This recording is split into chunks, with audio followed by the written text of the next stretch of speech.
मुंबईच्या वैभवात भर टाकणारा सगळ्यात मोठा मेगा आणि सक्सेसफुल प्रकल्प म्हणून ओळख असलेला कोस्टल रोडचा प्रोजेक्ट आपण सगळ्यांनीच अनुभवलेला आहे। पण सध्या कोस्टल रोड चर्चेत आहे तो म्हणजे इथल्या हाय स्पीडमुळे। इथला हाय स्पीड अक्षरशः 140चा हाय स्पीड नोंदवण्यात आलेला आहे। कोस्टल रोडच्या वाढत्या अपघातांमुळे कोस्टल रोडवरती अनेक सुविधा करणं आजही फार महत्त्वाचं समजलं जातंय। कोस्टल रोडवरती सततचे वाढणारे अपघात आणि सततच्या होणाऱ्या घटना, यामुळे होणारी ट्रॅफिक जाम, यामुळे कोस्टल रोड सध्या प्रचंड चर्चेत आहे। मुंबईतील वाहतूक कोंडीवर तोडगा तसेच उपनगर आणि महामुंबई कनेक्टिव्हिटीच्या दृष्टीने अटल सेतू आणि कोस्टल रोड यांसारखे मेगा आणि विस्तीर्ण असे रस्ते तयार करण्यात आले आहेत। पण सध्या कोस्टल रोडवर भरधाव वाहनांमुळे अपघातांच्या घटना गेल्या काही दिवसात वाढल्या आहेत। अशाच एका अपघातात एका तरुणीसह बंदोबस्तातील पोलिसाचाही बळी गेला। कोस्टल रोडच्या बोगद्यात काही वाहनांनी 140चा वेग गाठल्याने कारवाईतून उघडकीस आलं आहे। वाहनांच्या अतिवेगाला ब्रेक लावण्यासाठी वाहतूक विभागाने कारवाईचा फास आवळला असून दिवसाला 500 ई-चलनाद्वारे कारवाई सुरू करण्यात आली आहे। कोस्टल रोडमध्ये सतत होणाऱ्या अपघातांमध्ये 28 सप्टेंबरला 2 कार एकमेकांना धडकल्या, 21 सप्टेंबरला लॅम्बॉर्गिनी दुभाजकाला धडकली, तसेच 9 सप्टेंबरला पोलिसाने गमावला जीव, तसेच 19 एप्रिलमध्ये टेम्पोचा पाठलाग करताना एका वॉर्डनला आपला जीव गमवावा लागलाय, तो समुद्रात थेट पडलाय। 8 फेब्रुवारीला एका तरुणीचा बळी गेलाय। या अशा सतत अपघातांच्या मालिका सुरूच आहेत।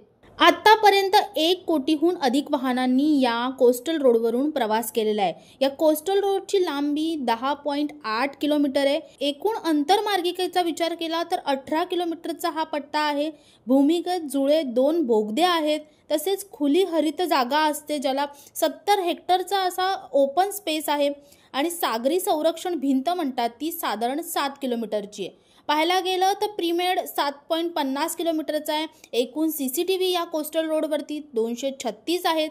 PTZ कॅमेरे आहेत, म्हणजे जे की आपल्यावरती सर्वेक्षण करतात, निगराणी ठेवतात, तसे 71 कॅमेरे। एकूण छेद बोगदे 10 आहेत। व्हिडिओ इंटरमेंट कॅमेरे आहेत जे अपघातांना ओळखले जातात, जे 154 आहेत। वाहन मोजणी कॅमेरे आहेत जे की 4 आहेत। हे दोन्ही बोगद्यांमध्ये आहेत। कोस्टल रोडवरील वाढते अपघात रोखण्यासाठी ठिकठिकाणी विशिष्ट प्रकारचे गतिरोधक बसवण्याच्या दृष्टीने मुंबई महानगरपालिका विचार करत आहे। त्याकरता वाहतूक विभागाबरोबर प्रशासकीय चर्चा सुरू आहे। या रस्त्यावरील बोगद्यांमध्ये 60 किलोमीटरवरील प्रति तास, रस्त्यावर 80 किलोमीटर प्रति तास अंतर बदल होत असतो। 40 किलोमीटर प्रति तास अशी वेगमर्यादा घातली आहे, मात्र त्याचं उल्लंघन होताना दिसतंय। वाहनांनाच याच्यावरती चाप बसवण्यासाठी कॅमेरे कोस्टल रोडमध्ये लावण्यात आलेले आहेत, पण तरीही वेगमर्यादाला निर्बंध लादता येत नाहीये। त्यामुळे आता गतिरोधक वाढवण्याच्या चर्चा सुरू आहेत। कोस्टल रोडवर वेग दर्शवणाऱ्या फलकांजवळ वाहनांचा वेग कमी केला जातो। अनेक वाहने या भागात 40 ते 50 किलोमीटर वेगाने वाहतात, मात्र हा फलक जाताच वाहनांचा वेग पुन्हा वाढतो। कोस्टल रोडवरून प्रवास करत असताना 4 चाकी वाहनांसाठी किंवा जड वाहनांसाठी एक स्पीड लिमिट देण्यात आलेली आहे। आपण माझ्या मागे बघू शकता, साधारण एक फलक आहे त्याच्यावरती 60चं स्पीड लिमिट देण्यात आलेला आहे। पण ते स्पीड लिमिट दिसतायत किंवा हा फलक दिसतो तोपर्यंत वाहनांचा स्पीड कंट्रोलमध्ये असतो, पण हे फलक गेल्याच्या नंतर अगदी हाय स्पीड या वाहनांनी घेतलेला आपण पाहिलेला आहे।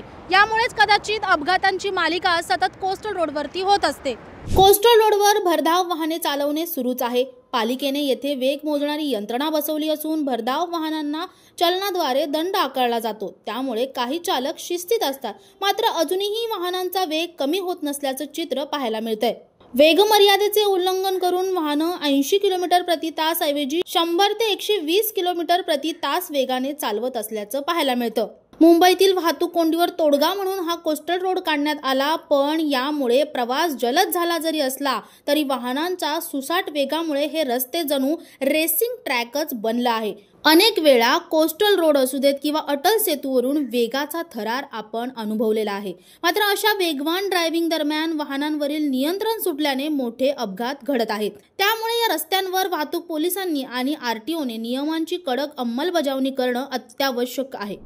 कोस्टल रोडवरती वाढते अपघात किंवा इथल्या प्रवाशांच्या काळजीसाठी 236 CCTV कॅमेरे लावण्यात आलेले आहेत, पण तरीही कोस्टल रोडवरती वाढणारे अपघातांची मालिका काही कमी होत नाहीये। पण आगामी काळात हेच पाहायला मिळणार आहे की नेमकं हे CCTV असू देत, इथलं प्रशासन असू देत, इथले गतिरोधक असू देत किंवा वाढणारी सोयीसुविधा असू देत, खरंच या अपघातांना चाप बसवू शकणार आहे का किंवा इथल्या हाय स्पीडला चाप बसवू शकणार आहेत का? नवशक्तीसोबत असेच जोडून राहा आणि आपण असेच नवनवीन व्हिडिओ पाहण्यासाठी नवशक्ती यूट्यूब चॅनलला लाईक, शेअर आणि सबस्क्राईब करायला विसरू नका। आणि कोस्टल रोडवरून तुम्ही आत्तापर्यंत प्रवास केला नसेल तर तुम्ही नक्की कधी प्रवास करणार आहात आणि तुम्हाला हा कोस्टल रोड कसा वाटला आम्हाला कमेंटमध्ये नक्की कळवा। धन्यवाद।